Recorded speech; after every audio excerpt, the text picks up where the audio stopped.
ఎప్పుడు నార్మల్ దోసలు ఏం తింటాం కదా! అందుకని చెప్పి బోర్ కొట్టి నేను ఈసారి అయితే ఉల్లి కారం దోస చేద్దామని చెప్పి చేశాను.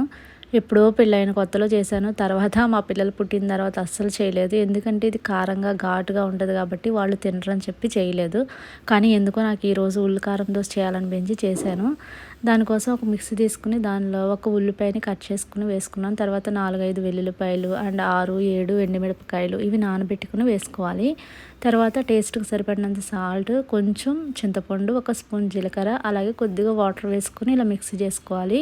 ఇలా మనకి ఎర్రకారం అయితే రెడీ అయిపోయింది. ఇప్పుడు ప్యాన్ మీద కొంచెం వాటర్ వేసుకుని తర్వాత ఇలా దోసలా స్ప్రెడ్ చేసుకుని ఇప్పుడు కొద్దిగా ఆయిల్ వేసుకుని ఒక స్పూనుడు ఎర్రకారం వేసుకుని ఈ దోస అంతా కూడా మనం స్ప్రెడ్ చేసుకోవాలి.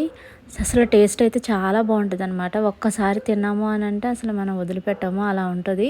మా పిల్లలకైతే ప్లెయిన్ దోసలు వేసాను. మేమైతే ఇలా ఎర్రకారం దోసలు వేసుకుని తిన్నామన్నమాట. దీనిలోకి అల్లం చట్నీ అండ్ పల్లీ చట్నీ